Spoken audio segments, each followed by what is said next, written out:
Estamos en un contexto en el que efectivamente vamos a un Goldilocks casi, no a un Ricitos de Oro, es lo que parece que se está descontando por el mercado, pero luego por otro lado, muchas compañías sí que han estado muy penalizadas, en especial small y mid caps, mientras las large caps o siete magníficas parece que han sido los que han tirado de las riendas del mercado hasta ahora. Mi sensación es que el mercado a día de hoy en bolsa descuenta el mejor escenario, que es una bajada de tipos sin provocar una recesión. Estamos en un territorio peligroso, en mi opinión. Múltiplos prácticamente en máximos, márgenes también en máximos. Solo se descuenta lo positivo y es donde es más fácil que haya una sorpresa negativa.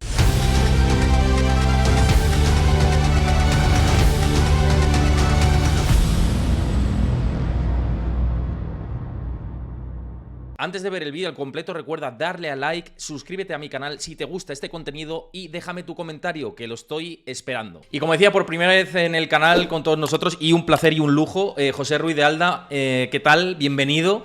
Y con muchas ganas de que, como te estaba diciendo, de que te pasaras por el canal. Pues un placer, Héctor, estar aquí contigo hoy y con todos vosotros.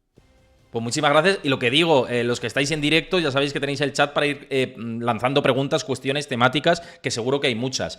Quería comenzar con lo que estaba diciendo ahora y ver tu opinión, ¿no?, con respecto a todo esto, porque hasta el momento parece que el Tesoro, por un lado, y la Reserva Federal han ido desacompasados. Y ahora parece que están empezando a tener más conversaciones, más de sentarse y decir, oye, vamos a ver qué hacemos, ¿no?, con la política monetaria y la política fiscal, porque la tenemos desajustada, ¿no? Por un lado, la política fiscal ultra expansiva y la monetaria un poco más restrictiva. Aún así, parece que el sentarse no es para ir a la restricción o al ser más restrictivos, sino para más bien lo contrario, para aliviar un poco las aguas. No sé si esto preocupa por el lado de la inflación también o no, pero estos teléfonos rojos llamándose Yellen y Powell o miembros de la Fed y miembros del Tesoro, ¿cómo los interpretas? Y si crees que ese avance hacia lo más expansivo, más laxo, viendo la evolución también del mercado laboral y digamos, de la inflación, si es el camino correcto o cómo lo ves tú. Sí, bueno, a ver, al final, obviamente, todo este tipo de magnitudes pues preocupan mucho al mercado, inevitablemente, ¿no? Es verdad que a largo plazo no tiene tanto impacto, tiene más impacto a corto plazo, ¿no? A la hora de valorar una compañía, realmente no es tan relevante si el tipo de interés pues, es un poquito más alto, un poquito más bajo en un plazo largo.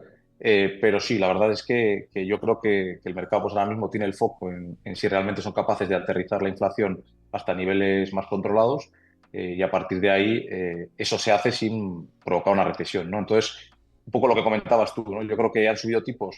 Yo creo que la política monetaria, por un lado, ha sido restrictiva, pero no del todo, porque es verdad que a nivel de tipos han subido tipos, pero es verdad que a nivel de liquidez, inyección de liquidez, a raíz de la crisis bancaria que hubo el año pasado, pues en cierto modo se reanudó, ¿no? Por la parte de introducir liquidez en el sistema. Entonces yo creo que están como soplando y sorbiendo un poquito a la vez. Y la parte fiscal obviamente ha sido súper expansiva, ¿no? Y de hecho el déficit americano está disparado y bueno, la deuda americana está en niveles récord y bueno, en algún momento habrá algún ajuste por ahí, ¿no? Entiendo yo, ¿no?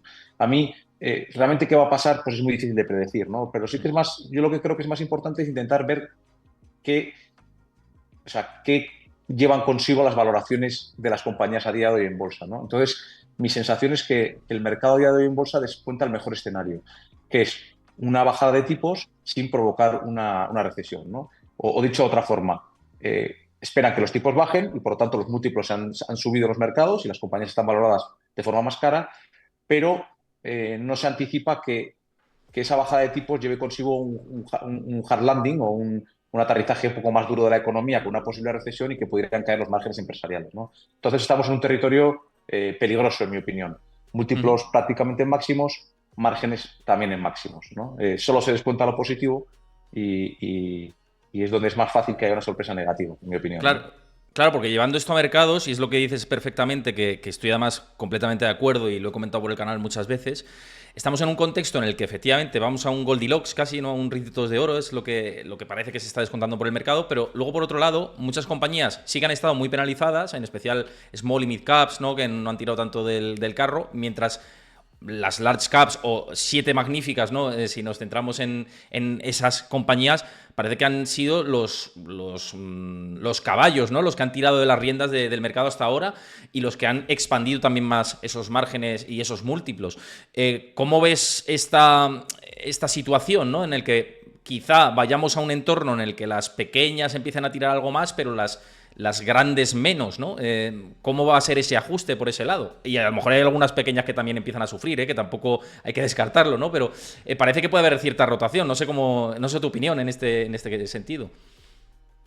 Sí, sí, más o menos pienso igual que tú. Lo que pasa es que aquí hay dos opciones. Una, que realmente sean capaces de bajar la inflación y controlarlo y que la economía no entre en una recesión fuerte y por lo tanto probablemente tiene más recorrido en ese entorno las compañías, las small y mid caps que están, digamos, en términos de valoración y de múltiplos muy ajustadas. De hecho, ha habido una separación muy relevante entre los múltiplos a los que se cotizan las grandes compañías, como comentas, y los sectores más tecnológicos con otros sectores, ¿no? Entonces, es posible que en el caso de que todo vaya bien a nivel macroeconómico, pues obviamente las compañías que están a múltiplos ya más exigentes pues tienen menos posibilidades de subir, en mi opinión, y puede haber un poco el efecto contrario, ¿no? Que los negocios cíclicos, pequeños, más industriales, etcétera, pues puedan recuperar parte de lo perdido, ¿no? Y volver a valoraciones un poquito más razonables, ¿no?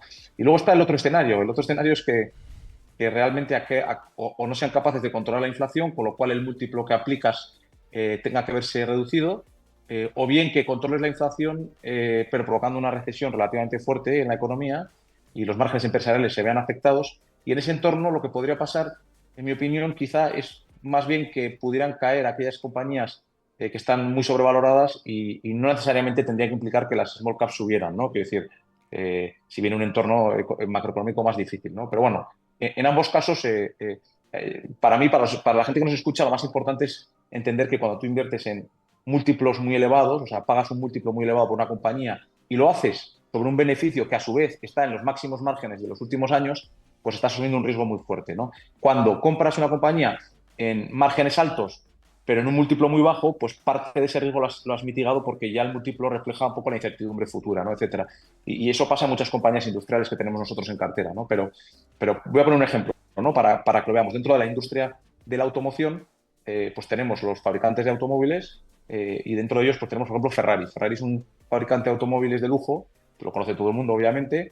Es una grandísima empresa con unos retornos muy buenos, pero la compañía, pues, para que te hagas una idea, ahora mismo está cotizando unos 30 veces EBITDA del año 2014 y a unos 75, 77 veces free cash flow estimado, ¿vale? Significa que si el beneficio no variara, fuera el del año que viene, del de este año 24 para los próximos años, pues tardaría 77 años en recuperar tu inversión, ¿no? Entonces, estás cotizando y encima si analizas Ferrari, digamos, para atrás, pues te das cuenta que Ferrari en la década de 2010, 2020, en esa década pues tuvo unos márgenes medios de en torno al 27, 28, 29% EBITDA y estamos ahora en márgenes del 38%. Entonces, el múltiplo se ha ido de comprarlo a 12, 13 veces EBITDA a 30 y el margen se ha ido del 25 que estuvo en el 2013 al 38.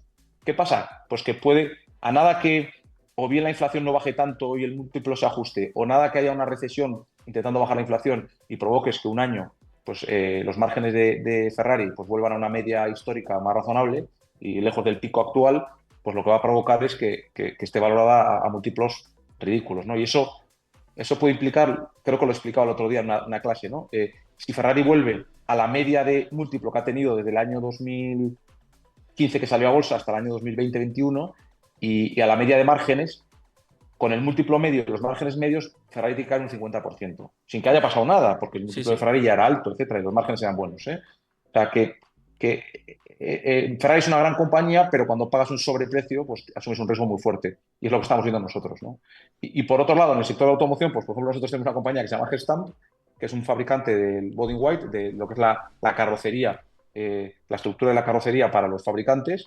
Y es una compañía que eh, salió a bolsa a 5,6 euros en España hace 7 8 años, está ahora a 2,9, ha caído casi un 50%, y el EBITDA ha pasado de 800 millones a 1.400, ¿no? Con un apalancamiento similar, ¿no? Entonces, es verdad que el EBITDA, pues igual que está como industrial en el sector, pues estamos en un momento alto de márgenes, pero ya el múltiplo recoge mucha incertidumbre, ¿no? Entonces, el riesgo que asumes es mucho más bajo. Estamos comprando a 3 veces EBITDA cuando salió a cotizar a 6 y Ferrari, cuando cotizaban 13, 14, que es mejor negocio, pues ha pasado a 30, ¿no? O sea, ahí vemos unas disparidades incluso dentro de los mismos sectores que no tienen sentido. Pues Ferrari es mejor compañía que Gestamp, no tengo la menor duda, pero de ahí a justificar que cotiza un múltiplo de 30 cuando Gestamp cotiza un múltiplo de 3, pues hay un riesgo altísimo, ¿no? En mi opinión.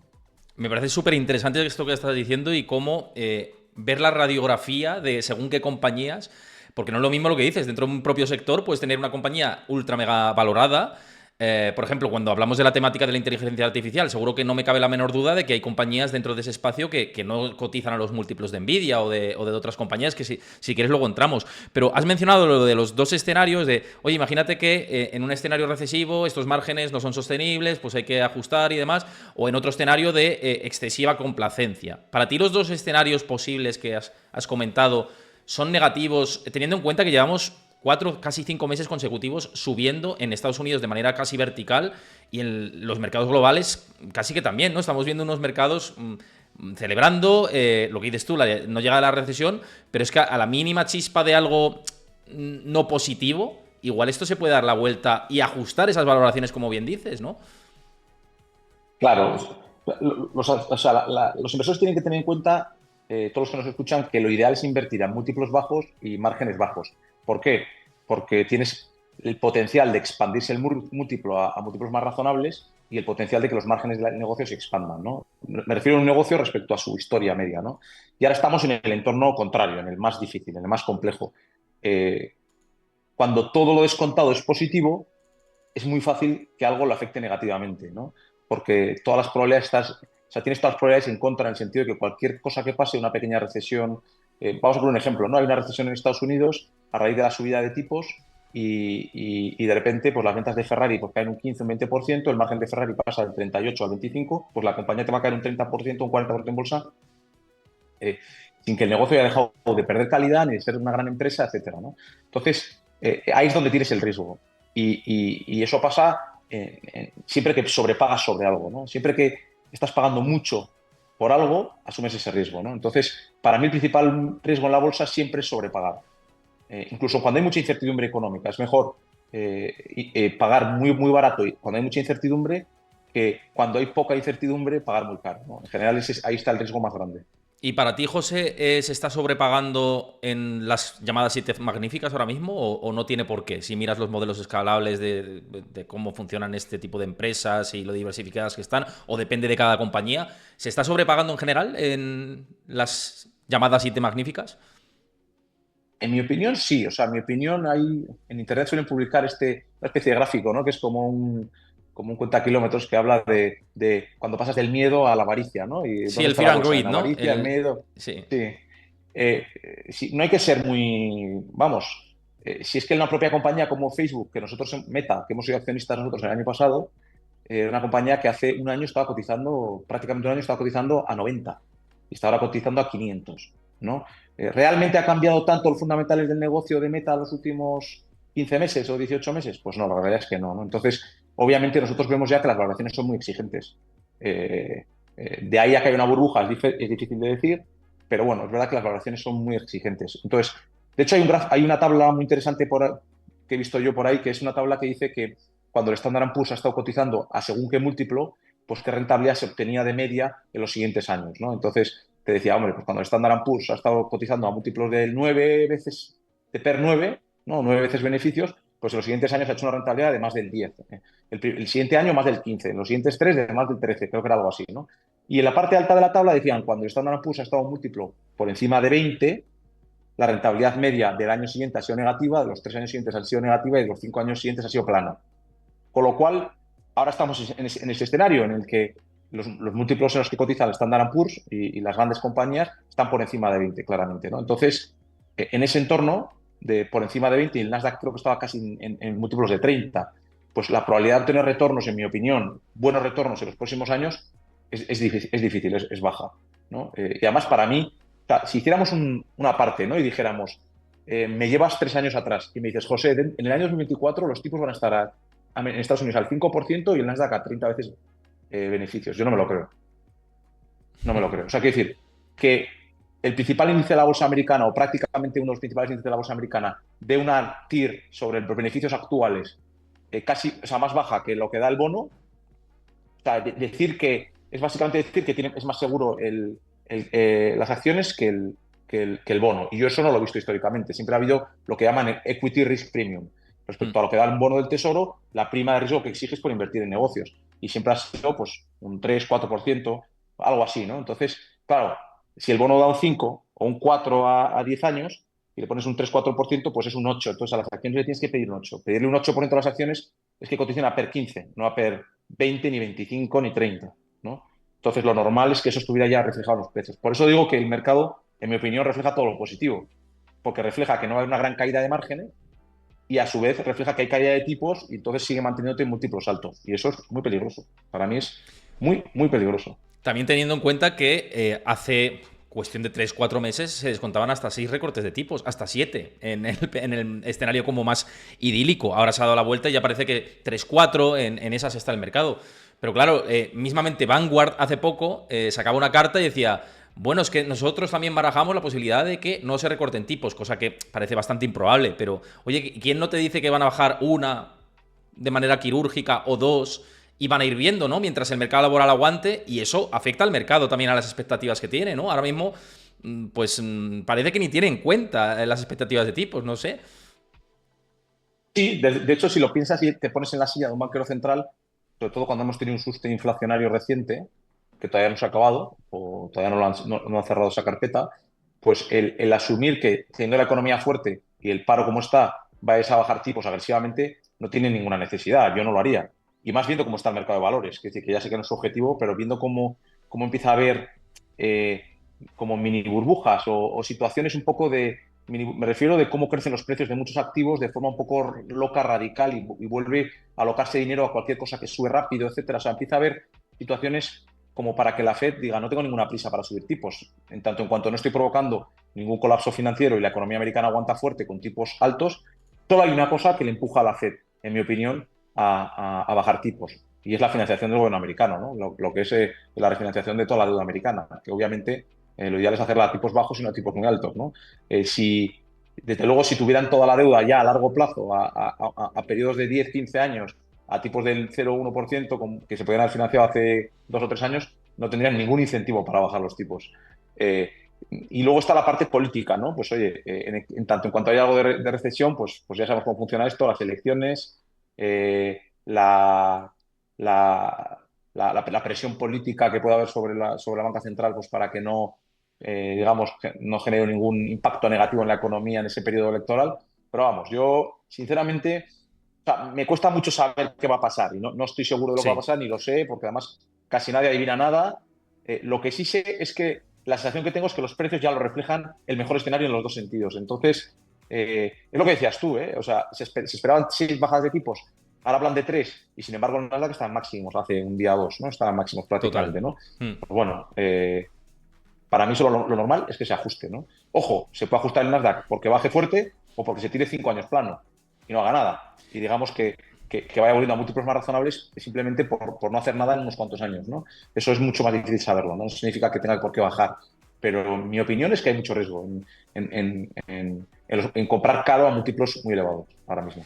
Es que mira, si observamos por el retrovisor, y es cierto que hacer bagaje o, bueno, análisis a posteriori es muy simple, pero es verdad que toda la corrección de 2022, si nos damos cuenta, pues estamos en una espiral inflacionista, Estados Unidos entró en recesión técnica, no hay que olvidarse, y eso yo creo que es lo que se descontó en 2022 en ese momento. Luego, la recuperación y todo lo que hemos visto en 2023 es cómo avanzábamos en esa desinflación y en esas expectativas de que la economía iba calentándose sin la llegada de una recesión económica, y eso es lo que estamos siguiendo en 2024. El tema es que lo que vemos ahora en los mercados no es lo que va a pasar mañana, ni siquiera en 2025, ¿no? Esto es lo que estabas diciendo, ¿no? Lo que vemos ahora es el descuento de, pues probablemente los próximos meses, pero no del próximo año y pico, y lo que podamos tener. Pero es interesante lo que dices del peligro sobre las valoraciones que tenemos ahora en los mercados, y va un poco al hilo de lo que también estaban comentando por aquí por el chat, que te quiero preguntar de sectores que estás viendo. Y antes de nada, que antes no lo he dicho, para quien no conozca a José Ruiz de Alda, es socio en Cima Capital, que no lo he dicho antes, y además es profesor del IEB. Es decir, que tienen bagaje más que sobrado en el mundo de la inversión. Y precisamente por esto, y JM Mota preguntaba, dice que qué sectores y zonas geográficas, estás viendo positivamente. Dice que estás teniendo como un sesgo más negativo por las valoraciones en general en Wall Street y estos riesgos que puede haber, pero ¿y dónde sí ves valor? Ya que parece que tienes un enfoque más value, ¿no? Como nos comentaban por aquí por el chat y lo que estás diciendo. Sí, a ver, nosotros, ¿dónde vemos más valor? Hombre, obviamente ha habido, quiero decir, a mí este mercado me recuerda en parte, porque tiene diferencias claras también, al mercado un poco que hubo en el año 2000, ¿no? En el sentido de que pues había ciertas narrativas que generaban valoraciones un poco agresivas y había otros segmentos de la bolsa, compañías industriales pequeñas, porque están en múltiplos pues muy ajustados, ¿no? Históricamente respecto a sus medias históricas, pues en mínimos absolutos, ¿no? Y eso lo vemos en small caps en Europa, en Estados Unidos. De hecho, si miráis el Russell 2000 y la evolución que ha tenido respecto a los grandes índices, pues no tiene nada que ver. O sea, en Estados Unidos hay oportunidades en compañías no tan grandes. Hay que tener en cuenta los márgenes que tienen esas compañías, pues está muy fuerte la economía y si hay un susto, pues y a veces un múltiplo de 10, cuando tienes los mejores beneficios de los últimos 10 años, de repente hay un susto en la economía y es un múltiplo de 20 de un año malo. O sea, que estas cosas hay que ajustarlas. Pero en principio, nosotros donde vemos más valores en pequeñas compañías industriales y poco relacionadas pues, con cualquier moda en general, ¿no? Pues nosotros siempre evitamos aquello en lo que parece que es fácil ganar dinero con cualquier cosa, gane dinero o no. Como tú bien has dicho, nosotros, nuestra filosofía de invertir es el value investing. El value investing no deja de ser la forma en la que cada uno de nosotros invertimos en la vida privada, ¿no? Si nos ofrecen un negocio y no cotiza, ¿no? Pues mirar qué gana el negocio y si estoy pagando un precio razonable y en cuántos años recupero mi inversión, ¿no? Y qué potencial tiene ese negocio. Pues nosotros hacemos lo mismo y nosotros somos agnósticos de sectores y de geografías. Lo que nos gusta es conocer bien el negocio, entender cuánto pensamos que esa compañía va a ganar en los próximos años o tener un rango aproximado y a partir de ahí pues comprarla con unas tires altas, que nos den unas rentabilidades altas, ¿no? Y eso es lo que buscamos, ¿no? Y lo que evitamos, pues evitamos todo aquello donde pues hay modas, negocios poco rentables donde se pagan múltiplos estratosféricos. Antes has comentado un poco la inteligencia artificial, ¿no? Pues probablemente sea una de estas grandes narrativas, ¿no? Del último año y medio, ¿no? Pues bueno, en el año 2000 Telefónica estaba a 30 euros por acción, ¿no? ¿Por qué? Ahora está a 3 o 4, ¿no? Ha caído casi un 90%. ¿Por qué? Pues porque, como se presuponía, el éxito que iba a tener Internet, y en eso no se equivocó el mercado, el Internet iba a ser algo radical, un cambio disruptivo y que iba a generar mucho valor en la economía mundial y mucha eficiencia y mucha productividad, y así ha sido, pero asignar las probabilidades hacia qué negocios dentro de Internet iban a ganar dinero era más difícil, ¿no? Y todas las telecos, pues subieron mucho. Ya te digo, Telefónica valía 30 euros la acción, hoy vale 4.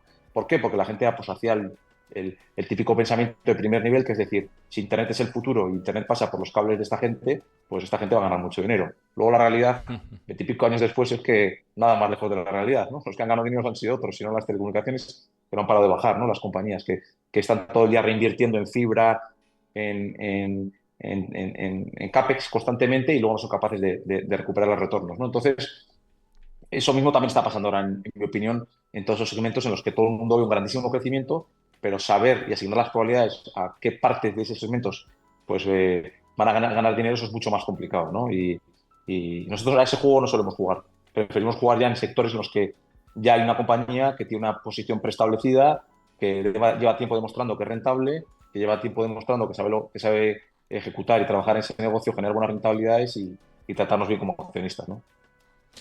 Ya que mencionas estas áreas de mercado que pueden estar en componente burbujístico, llamémosle como le queramos llamar, bueno, es un debate muy mainstream, ¿no? Y antes te lo he mencionado, ¿no? Y yo he debatido mucho por Sí. Twitter también de gente que lo defiende a ultranza y, oye, yo lo respeto, ¿no? Pero cada uno tenemos nuestra visión y es el tema de Nvidia, que es quien está liderando al final las subidas del SP500 en general y de Wall Street en el conjunto completo, ¿no? Y claro, te argumentan, no, es que Super Forward ha bajado mucho y está ingresando y tal. Y yo digo, bueno, sí, pero tiene unos márgenes que llegará un momento en el que los tenga que reducir porque habrá competencia, ¿no? Y no es un monopolio, Nvidia y tal, ¿no? Entonces, no sé tú cómo ves este debate de si Nvidia es una burbuja, si está alimentando una burbuja general en el mercado norteamericano en términos globales, o cómo lo ves, o si se puede defender la tesis de inversión en Nvidia, que yo lo respeto, pero sí que creo que están generándose unas expectativas que me recuerdan parte a lo que decías antes de la revolución de Internet, ¿no? ¿Fue una revolución? Sí. Había muchas expectativas puestas en el corto plazo, a posteriori, que luego se tuvieron que corregir. Mismamente Microsoft, ¿no? Que la tenemos ahí y cómo ha seguido subiendo después. También, ¿no? Entonces, no sé cuál es tu opinión.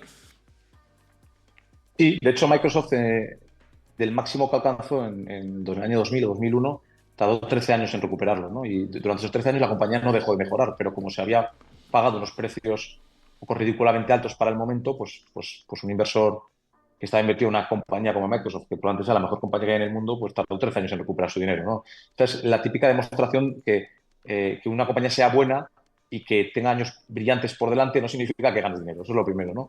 En el caso de Nvidia, y todo esto, por favor, que la gente que me escucha lo coja con pinzas, porque yo no soy un experto en la industria y no conozco muy bien la compañía, pero hay varios factores, en mi opinión, que son relevantes, ¿no? Primero, me recuerda un poco a la fiebre del oro, ¿no? En la fiebre del oro americana, quien ganó dinero era quien vendía los picos y las palas, ¿no? Pues ahora mismo hay una fiebre de inversión en inteligencia artificial, la gente no sabe probablemente todavía qué servicio vas a empaquetar, cómo lo vas a vender al cliente, qué tipo de solución vas a hacer, pero la realidad es que hay una carrera, ¿no? Que parece que por otro lado exigen los mercados, una carrera por parte de las grandes compañías, Microsoft, Google, todas por desarrollar herramientas de inteligencia artificial que luego tendrán que vender y tendrán que cobrar a sus clientes de una forma o de otra. Eh, y ahora mismo ha habido una carrera, en mi opinión, por crear las capacidades, ¿no? Las capabilities, o sea, montar tus centros de datos, tu capacidad de computación, tu capacidad para estar en lo máximo, ¿no? Y entonces, Nvidia en esa situación es una compañía que obviamente tiene un negocio magnífico porque tiene unos márgenes brutales, obviamente debe tener algún tipo de barrera tecnológica porque por ahora no lo está copiando nadie o no está siendo capaz, pero quizá estamos viviendo un momento de boom de inversión para montar todas las instalaciones necesarias para dar servicios de inteligencia artificial y quizá este boom de inversión fuerte, luego hay un momento que se frena. ¿Me explico? Uh -huh. Es un momento en el que todo el mundo está montando centros de datos con capacidad de computación para esto, pero en el momento en el que Google, Microsoft pues hayan hecho inversiones brutales durante 2 o 3 años y ya tengan esa capacidad, pues habrá un momento que te exigirán retorno a esas inversiones y tendrán que ver cómo dentro de los servicios de Amazon Web Services introducen productos de inteligencia artificial o soluciones de inteligencia artificial, qué valor le dan al cliente, cuánto paga, qué retorno tiene, qué reinversión requiere, si tienen que renovar o ampliar la capacidad de computación que tengan. Todas esas cosas ahora no están invirtiendo a lo bestia porque es el futuro. Y quizás hay un momento en el que se para y tenemos 2, 3 o 4 años en el que estas compañías pues, van buscando el retorno a esas inversiones que han hecho, ya no invierten tanto y de repente te ves con que Nvidia pues se frena el crecimiento, incluso decrece un año y deja de vender tantos chips para este tipo de servicios, ¿no? Entonces, bueno, para mí es peligroso, pero es peligroso. A ver, Nvidia es una compañía que a todos nos ha sorprendido en la capacidad que ha tenido de generar venta, beneficios, free cash flow y todo, ¿no? O sea, es brutal, ¿eh? O sea, no podría hablar de mal de la compañía, pero eh, cuando hablas con alguien que invierte en Nvidia te da la sensación de que no hay nada negativo posible, ¿no? Entonces, para cualquiera que entiende cómo funciona el capitalismo y cómo funciona cuando un sector tiene ese crecimiento de esos márgenes, atrae competencia. Y cuando atrae competencia, es verdad que la compañía puede tener ventajas competitivas que durante un tiempo pues limiten esa competencia, pero puede que no. Entonces, ahora mismo la gente que valora Nvidia, para que salgan los números, está asumiendo grandes crecimientos y márgenes igual de altos o más altos. Entonces, como entre competencia, puede que ya no crezcas tan fuerte, incluso que dejes de crecer un año porque se invierta un poco menos y puede que haya presión sobre los márgenes. Y cuando todas las valoraciones no tienen en cuenta eso, pues estás asumiendo un riesgo muy fuerte. Entonces, yo personalmente, como no soy capaz de entender dónde vamos a estar dentro de 3 o 4 años, pues no invierto en Nvidia, obviamente. Me parece muy peligroso porque ha corrido mucho la acción, ¿no? Y eso no significa que no sea un grandísimo negocio, ¿eh? Y que pueda seguir Faltaría más. corriendo, ¿eh? Hay Porque una... sobrevalorado puede estar, vete tú a saber cuánto tiempo, ¿no? Esto, el mercado es Claro, así. claro. Sí, sí. Sí, pero bueno, el otro día vi un caso que me hizo gracia, salvando las distancias, que era el tema de Cisco en el año 2000 también, y el tema de los routers, ¿no? De Uh -huh. Internet. Y era un proveedor de routers y demás, y luego, bueno, pues, y ¿qué ha pasado luego con el negocio, no? No significa que vaya a pasar eso, ¿no? Probablemente Nvidia es mucho mejor negocio y demás, ¿no? Pero bueno, hay muchas cosas que le pueden pasar a Nvidia y yo no veo ninguna. O sea, es eso que dicen lo que no sé, ¿no? O sea, Lo que no sé es si alguien está haciendo un chip mejor que el de Nvidia y de repente va a tener un problema con un competidor que le robe cuota de mercado en un año y medio o dos, ¿no? También nadie pensaba que Facebook iba a poder tener un problema con Instagram y Facebook con nadie y de repente llegó TikTok en Estados Unidos y empezó a comerle cuota de mercado en cuanto a tiempo dedicado de un ciudadano americano medio a consumir esa red social en vez de otras, ¿no? Y de repente, pues fíjate cómo cambió la historia de Facebook cuando de ser una compañía con un negocio brutal que generaba mucha caja, se lanzó al mundo del metaverso con inversiones brutales, a la vez que empezaba a perder tiempo dedicado por parte de sus clientes y sus usuarios, porque a pesar de mantener el número de usuarios, no es lo mismo que un usuario te dedique 1 hora al día a que te dedique 10 minutos para monetizarlo, ¿no? Entonces, hubo una combinación de cosas en Facebook que hizo que de un momento a otro bajara de 350 a 90, ¿no? Y se pusiera a precios razonables. ¿Eso puede pasar en Nvidia? Obviamente. Porque cuando los precios han llevado la senda que han llevado, pues estás asumiendo que todo es positivo. Entonces, eh, Sí, mismamente ponen un ejemplo aquí en el chat que además se me venía a mí a la cabeza, Vicent, que dice, es lo mismo que Tesla con el coche eléctrico. Yo cuando Tesla se disparó tanto, y es verdad que Tesla pues también tiene tecnología y tiene más diversificación de negocio, pero claro, se puso a unos múltiplos que yo también decía, hombre, esto muy sano no es, muy lógico no es. Después de la corrección desde máximos hasta ahora, y si corrige un poco más, entra en múltiplos más sanos, pues seguramente sí. Yo siempre decía lo mismo que digo ahora de Nvidia, también lo decía de Tesla. Oye, son impresiones seguramente muy bien dirigidas, con un buen horizonte, pero que los excesos se tienen que corregir. Es un curso natural en el ciclo de mercados, ¿no? Y lo mismo pensaba de Tesla y lo mismo pienso ahora de Nvidia, que puede ir por ese mismo camino. E incluso Tesla, pues ya lo estamos viendo en el día de hoy, ¿no? Con esa competencia hablabas de, aparecen otros competidores, al principio quizá no, pero mira, han aparecido los chinos, han empezado a comerles cuota de mercado, datos de entrega peor de lo esperado, y entonces pues eso lo va ajustando el precio de la acción, ¿no? Es una cuestión simple, ¿no? Pero tarda tiempo, ¿cuánto? No lo sabemos, ¿no? Pero efectivamente el tiempo es caprichoso y termina dándole con la espada ahí, ¿no? Y poniendo sentencia. Benjamin Graham, el que se conocía el padre del value investing, decía que el mercado a corto plazo es una máquina de votar o un concurso de popularidad. Es decir, cuando hay una narrativa muy potente que la gente presupone que es el futuro y que tiene mucho crecimiento, obviamente pues hace que las cosas suban mucho. A largo plazo el mercado es una báscula y tú puedes generar unas expectativas brutales de negocio que si luego ese negocio no las cumple, pues obviamente se ajustará la otra parte que es el precio. En el caso de Nvidia, la realidad es que han batido todas las expectativas, por lo tanto, yo no puedo decir nada negativo, ¿no? Es espectacular la caja que genera y el negocio que tiene actualmente, ¿no? Pero la acción ha seguido creciendo y creciendo y creciendo y descontando todavía más, ¿no? Entonces, bueno, ahí asumes un riesgo y es inevitable, ¿no? En el caso de Tesla, pues pasa lo mismo, ya nadie se acuerda, ¿no? Nadie se acuerda de que en un momento Tesla decía, no, si lo de menos es que fabrique coches. Lo importante es su autopilot, el software de autoconducción que va a acabar vendiendo a todas las compañías de automoción o su negocio de energía, etcétera, ¿no? Y bueno, pues hoy nadie habla de eso. Hoy la gente te habla de que Tesla está bajando los precios en China y que están cayendo los márgenes, que esperaba hacer 400 y pico mil entregas y va a hacer 300.000 este trimestre. Y bueno, lo que viene a ser el día a día mundano de una empresa, pues ver cómo va cada trimestre, cuánto vende, cuánto gana, etcétera, ¿no?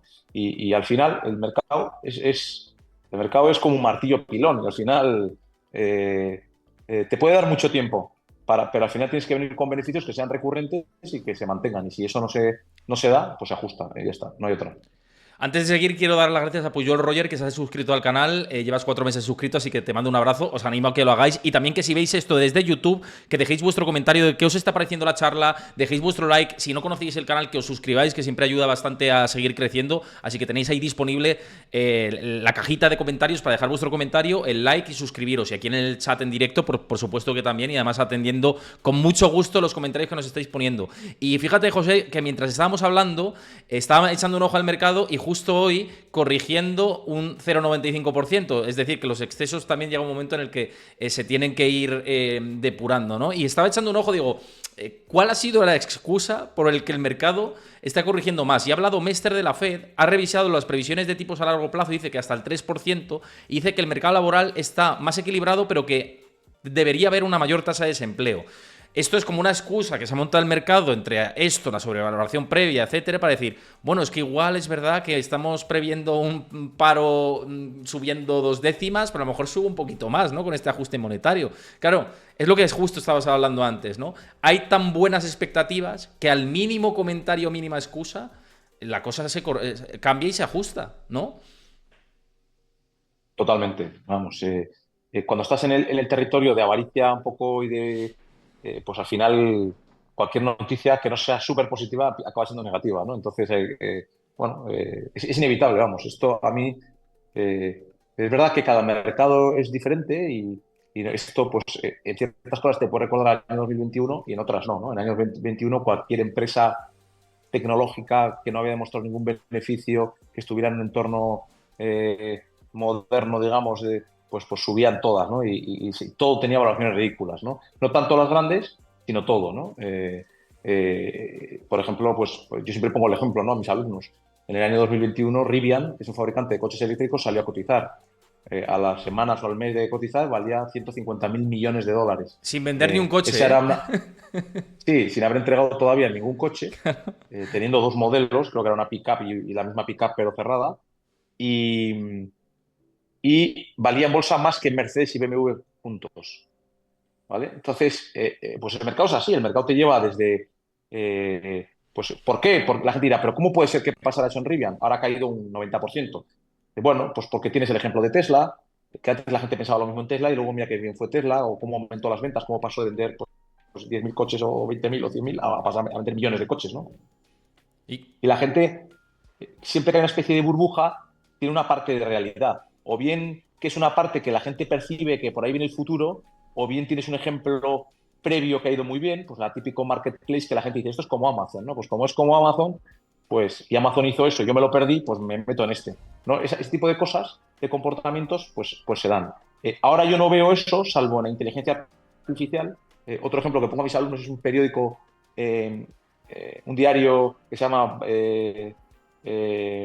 BuzzFeed americano, que el año pasado anunció que echaba toda la plantilla y que a partir de ahora el contenido lo iba a hacer ChatGPT, y de noticias, artículos y demás. Y inicialmente subió un 350% en una semana o en dos y luego ha perdido el 90% del valor, ¿no? O sea, quiero decir, este tipo de cosas, este tipo de narrativas tan potentes, el caso Nvidia es una compañía que ha ganado muchísimo dinero. Luego hay muchísimas compañías relacionadas con la inteligencia artificial que no están generando nada, más que pérdidas, ¿no? Y que mm, prometen mucho, ¿no? Pero en general, este entorno, o sea, la historia nunca se repite, pero rima, porque nunca es exactamente el mismo sector, pero empiezas a ver patrones similares, ¿no? Entonces, yo personalmente, si te digo la verdad, empiezo a ver patrones similares en varias cosas que me hacen indicar que como que es muy fácil ganar dinero, ¿no? Y como que no hay que trabajar mucho para ganar dinero. Si lo metes en inteligencia artificial, lo metes en criptomonedas o en Bitcoin y tal, entonces cuando ves que mucha gente presume en general en redes sociales de que gana mucho dinero de forma fácil y que tú no lo entiendes, porque no lo entiendes, pues normalmente suele ser el preludio de algún problema, esa es mi opinión. Pero porque como el maná pues no existe, ojalá existiera y todos fuéramos ricos, aunque la riqueza es más relativa que absoluta, pero bueno, pero la realidad es que eso no existe, pues normalmente cuando veas que todo el mundo gana dinero muy fácil, ya lo decía Rockefeller, creo, no sé quién era, o JP Morgan, ya no me acuerdo, que decía que cuando la persona que te limpia los zapatos te dé consejos de Rockefeller. bolsa, pues vende todo, ¿no? Pues en general yo lo veo, ¿no? Y me pasa con las criptomonedas, ¿no? Que la gente me habla del Bitcoin Te preguntaban, de hecho, y por Bitcoin aquí en el chat y te lo quería lanzar y ahora que lo sacas, pues es el momento ideal también para preguntarte desde el punto de vista fundamental cómo lo ves, ya que lo ibas a decir. sí, mira, yo soy un liberal cercano al anarcocapitalismo, pero desde luego que soy liberal o libertario.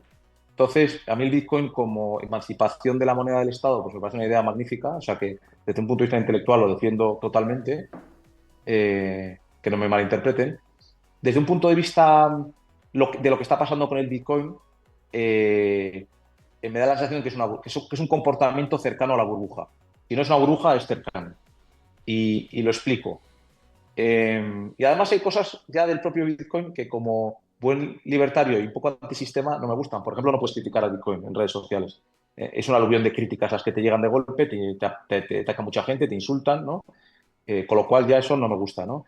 Eh, Luego hay multitud de personas que hablan del Bitcoin como patrón monetario, eh, digamos, diferente al dólar, Pero la realidad es que suben otras criptomonedas pequeñas y suben más. O sea, el otro día estaba viendo yo que en los últimos 5 años ha subido más Ethereum, creo, que Bitcoin. Si Bitcoin había hecho un 1.300, 1.400%, Ethereum un 2.200. Entonces, bueno, para ser Bitcoin claramente el patrón monetario moderno elegido por la sociedad, pues en términos relativos se ha ido eligiendo más el Ethereum porque ha subido más que el Bitcoin, ¿no? Entonces, eh, personal, y luego toda la gente que te cuenta eso, luego invierte en la cripto o en el token que acaban de comentar, que sube un 1000% en 2 días, etcétera, ¿no? El otro día vi una minera de oro, una junior, que anunciaba que había comprado 20.000 bitcoins con el dinero que tenía para hacer exploración minera, había comprado 20.000 bitcoins y subió un 1900% en un día.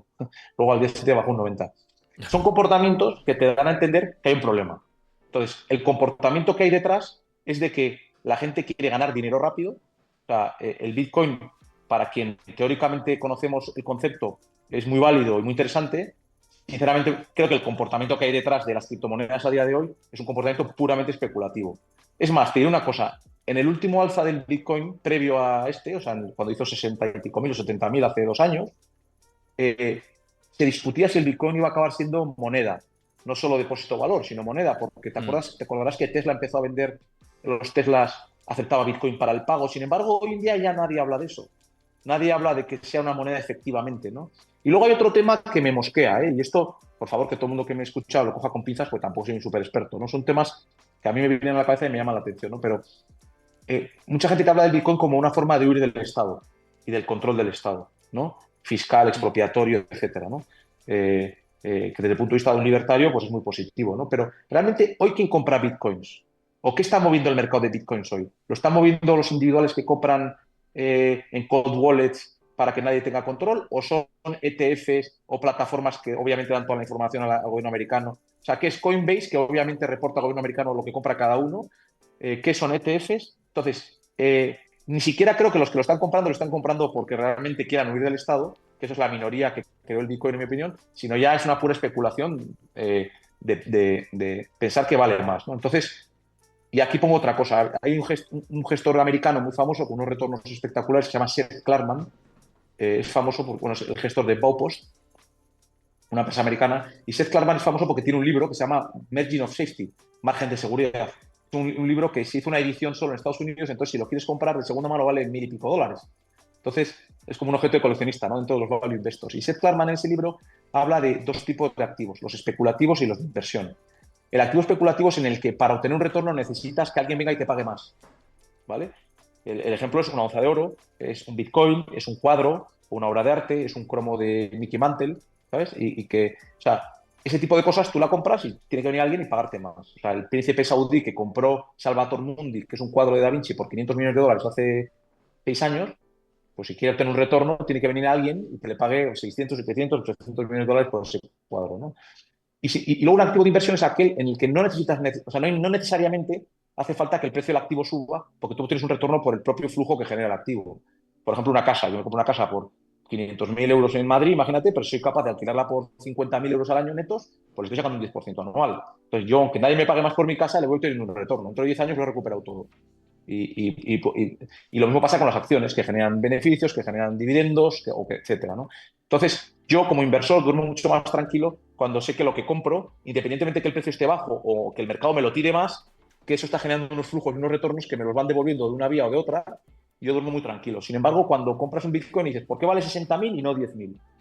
¿O por qué vale 500.000 y no 2.000? O sea, ¿qué es lo que marca el valor, no? Y además en el caso del oro, pues como es un patrón histórico que tiene miles de años de historia, más o menos ya vas viendo que el oro va subiendo en función de la depreciación que tienen las monedas fiat, Mm. ¿no? Y a medida que se aprecian las monedas, el oro va subiendo. Pero en el caso de Bitcoin, como ha subido muchísimo más que el oro en los últimos años, porque está siendo como un patrón asumido por la sociedad y entonces lo está comprando todo el mundo, pues el punto de partida para mí es muy difícil, ¿no? Entonces, para mí es peligroso. Simplemente alguien que tiene todo su patrimonio ahorrado, que lo invierta en eso, pues me parece peligroso por el simple hecho de que quizá baje de 60.000 a 10.000 y no sepa ni por qué y acabe vendiéndolo. Y como el mercado te prueba y la bolsa te prueba y todo el mundo que crea que no le va a probar, pues lo mejor es tener muy, muy claras las convicciones de qué tienes, por qué lo tienes y qué retornos generan, ¿no? Entonces, yo, sinceramente, un poco lo que te decía, yo lo que veo son, yo cuando me meto en cualquier red social en Twitter, ¿no? Que yo pues, me informo mucho a través de Twitter, aparte de utilizarlo, y me meto en la red social y veo que ya hay miles de personas o cientos de personas diciéndote compra este token que vas a ganar un 1000%. Es como que esa gente que se ocultó en el año 2021 bajo las piedras ha vuelto a florecer, ¿no? Entonces, y es como todo muy fácil, ¿no? Compra este token y ganarás dinero porque sí, ¿no? Ya. Pues ojo con eso. De hecho, me estoy leyendo el libro ahora de Michael Lewis. No sé si conoces a Michael Lewis, Ujú. es un Sí, escritor americano que ha escrito The Big Short, el libro de sí, la película, justo. tiene El póker del mentiroso, tiene Moneyball, que es la de la película de También, béisbol. sí, Tiene muchos libros y ha también escrito Moneyball. uno, me gustan mucho, tiene uno que se llama Flash Boy sobre los high frequency trading, o sea, las compañías que hacen trading de alta frecuencia, poniéndose lo más cerca posible de las bolsas para ganar los milisegundos necesarios para operar antes y llevarse el spread. Ha escrito varios libros sobre mercados muy interesantes y ahora acaba de publicar uno sobre Sam Bankman-Fried, que es el fundador de FTX y de FTX. Alameda Research, y me lo estoy leyendo un poco y bueno, ahí o sea, veo comportamientos que no son sanos. A cualquier cripto inversor que esté viendo, pues le parecerá mal y me criticarán y tal, pero yo sinceramente creo que no son comportamientos sanos. Y yo, que he invertido en oro, invierto en oro actualmente, cuando en 2011 las mineras de oro cotizaban a 50 veces beneficios, no era sano, porque un negocio minero no tiene o sea, hubo una mini burbuja en oro claramente en el año 2011, porque los múltiplos de las mineras se dispararon, subió el precio del oro y subió los múltiplos de las mineras mucho por encima de lo que ganaban, y eso no tiene sentido. Y yo ahora mismo el comportamiento que veo es todo menos sano. Muy interesante todo esto que dices, la verdad. Es cierto que seguramente por aquí por el chat hay gente que no va a estar en sintonía con lo que estás comentando, pero yo creo que todos aprendemos también de visiones contrarias. Y más uno, como diríamos en redes sociales, a lo que dices de, oye, no se puede decir nada en contra de esto. Y cuando tú no puedes hablar en contra de un activo, sea Bitcoin, sea Nvidia, sea lo que sea, se nos van las libertades. Y como libertario o liberal, o si queremos defender unas ideas más abiertas, ¿no? Y más a escuchar al resto, pues no tenemos que poner la X o poner que nuestro argumento es únicamente el válido, ¿no? Entonces te compro ese argumento porque es totalmente cierto y yo lo vivo como comunicador e informador que soy, que me dedico al mundo de la información y cómo vivo eso también cuando tengo que hablar de lo que sea, de Nvidia, Bitcoin, lo que sea, todos tenemos nuestros sesgos y nuestra opinión está claro, pero hay que respetar, ¿no? Al resto. Y si no respetas, pues estás, para mí, pasando una frontera flagrante. Entonces, más uno en ese sentido. Y luego con respecto a que lo ves como activos especulativos, esto sí también me parece interesante. También estuvo por aquí Edgar Fernández hace poquito y estuvimos hablando de tema de Bitcoin y estaba bastante alineado con lo que estás comentando. Yo simplemente es cierto que precisamente esta adopción institucional del activo, es decir, que se han metido las gestoras de fondos pues como BlackRock, Fidelity, etcétera, ¿no? Y estén sacando ETFs al contado Bitcoin, a mí sí que me parecía que, y de hecho estamos viendo un camino larguísimo en ese sentido, pero sí que lo veo como un paso más allá de institucionalizar el movimiento Bitcoin, pero no todavía como digamos, reserva de valor, que se hablaba de Bitcoin como reserva de valor o depósito de valor, sino como vale, son los pasos para ir hacia ese camino. De momento no lo veo. Burbuja sí que no sé si deberíamos llamarlo así, porque desde que se lanzó Bitcoin hasta ahora hemos visto que sus ciclos son muy volátiles, muy diferentes al resto. Entonces, burbuja no sé si llamarlo así, porque ya lleva mucho en el tiempo, y la gente que dice que es una tulipanomanía, me parece que no tiene sentido decir que es como la burbuja de los tulipanes, o quizá lo de la fiebre del oro que comentabas pueda asemejarse un poco más, ¿no? Porque es un activo que ha tenido también ciclos, ¿no? En su momento. Entonces,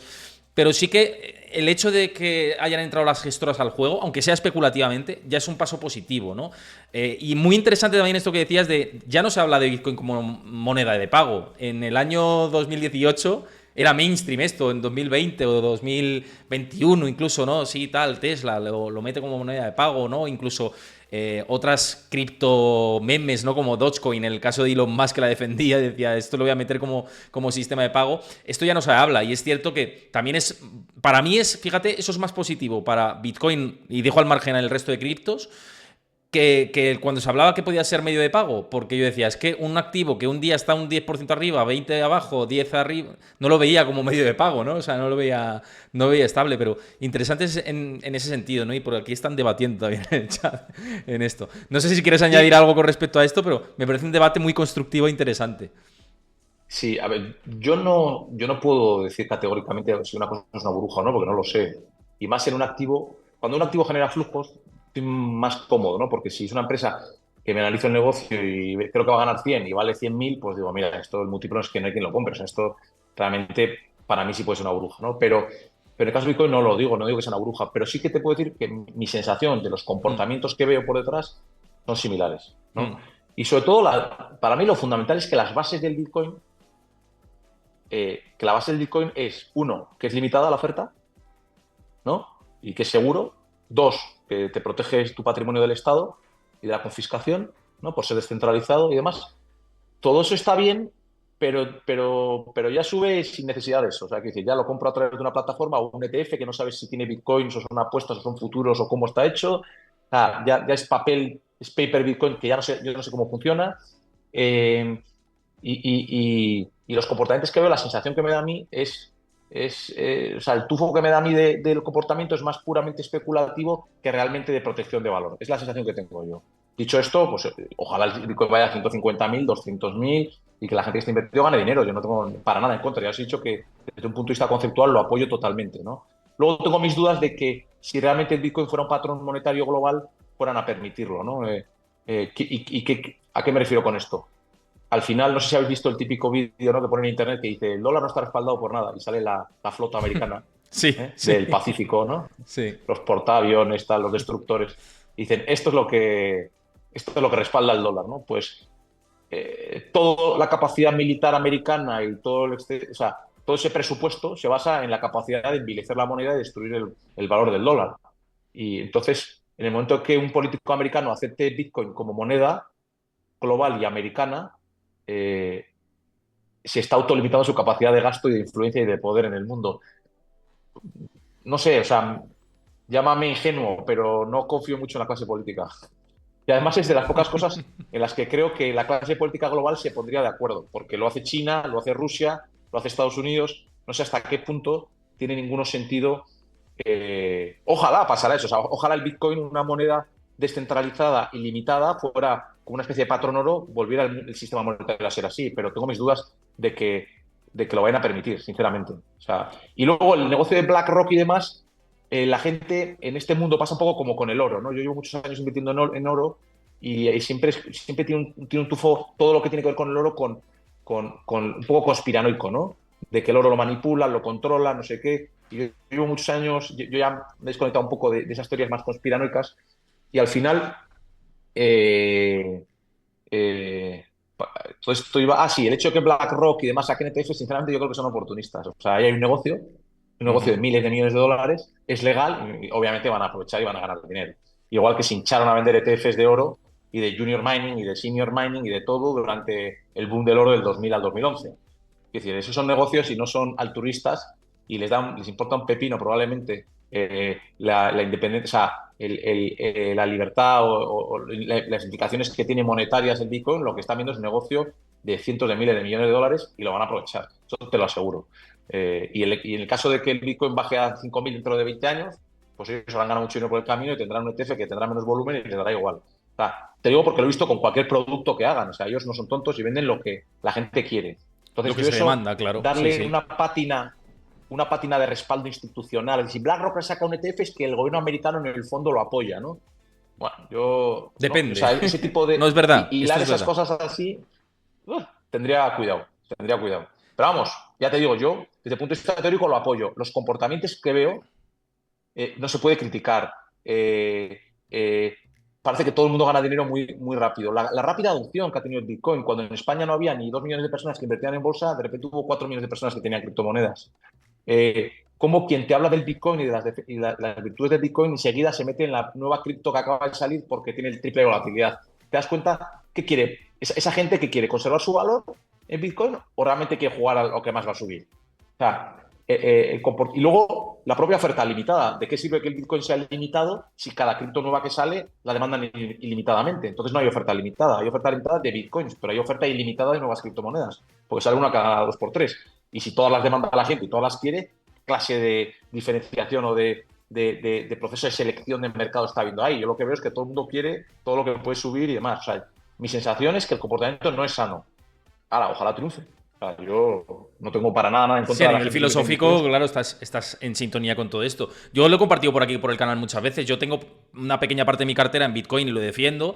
Y de hecho entré también porque veía un ciclo positivo. Y aquí entramos en el debate de lo especulativo y por cerrar un poco el programa de hoy, que sé que habéis dejado preguntas por ahí más sin contestar, pero también estamos llegando al final de todo esto. Pero a mí, yo estoy de acuerdo contigo en una cuestión que me parece pilar fundamental y es que todo el mundo se cree que puede hacer dinero muy fácilmente con Bitcoin. Y no es así. Hay que tener en cuenta los ciclos en los que estamos, ¿no? Y, por ejemplo, que se descuente que el halving ya va a ser un éxito y que va a subir porque sí, porque siempre ha sido así y porque todos sabemos que es así y todos tenemos que estar. Entonces, eso me hace ser un poco escéptico dentro de, oye, yo entré, por ejemplo, y lo compartí, disclaimer, no es recomendación de inversión, todo el mundo lo sabe, que lo he dicho y que yo hago contenido simplemente divulgativo. Yo entré en 40 y pico y, oye, pues ha subido, si consigo sacar un 100 o un 80 o lo que sea con una pequeñita parte de mi cartera, pues fantástico.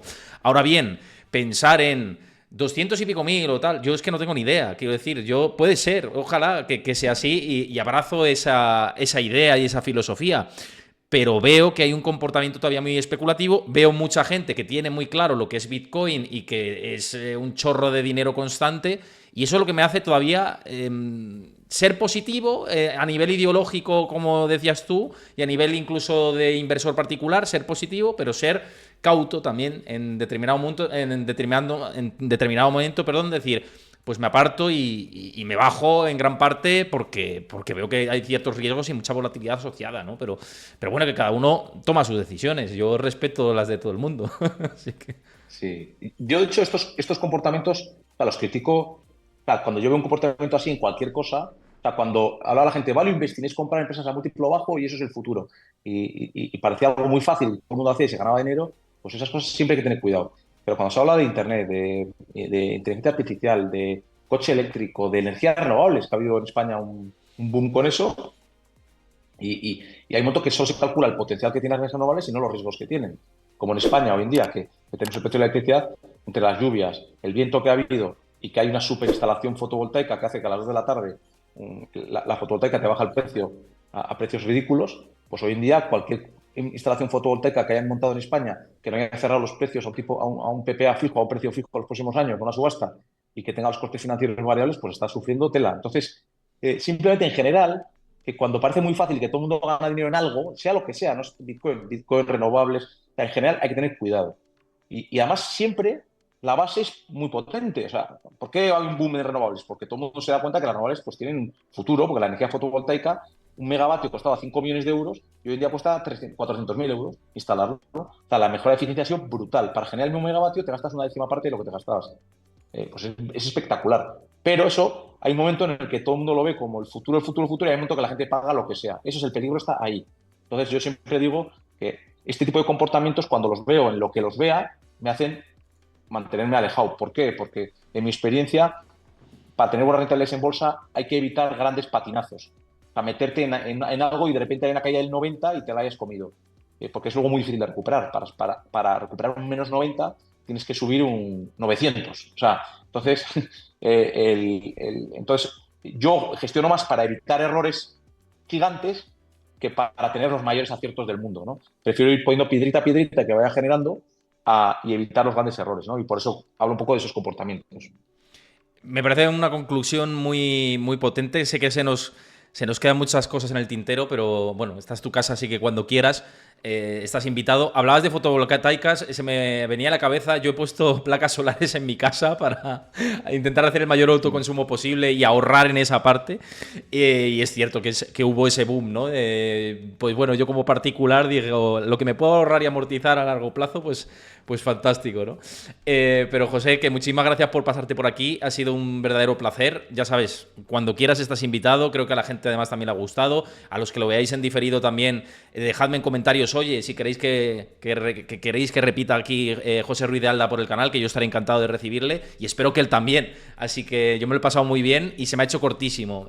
Así que lo dicho, José, que un placer enorme. Igualmente, Héctor, un auténtico placer a toda la gente que nos ha escuchado y nos ha visto, pues un gusto estar aquí con todos vosotros y espero repetir otra vez.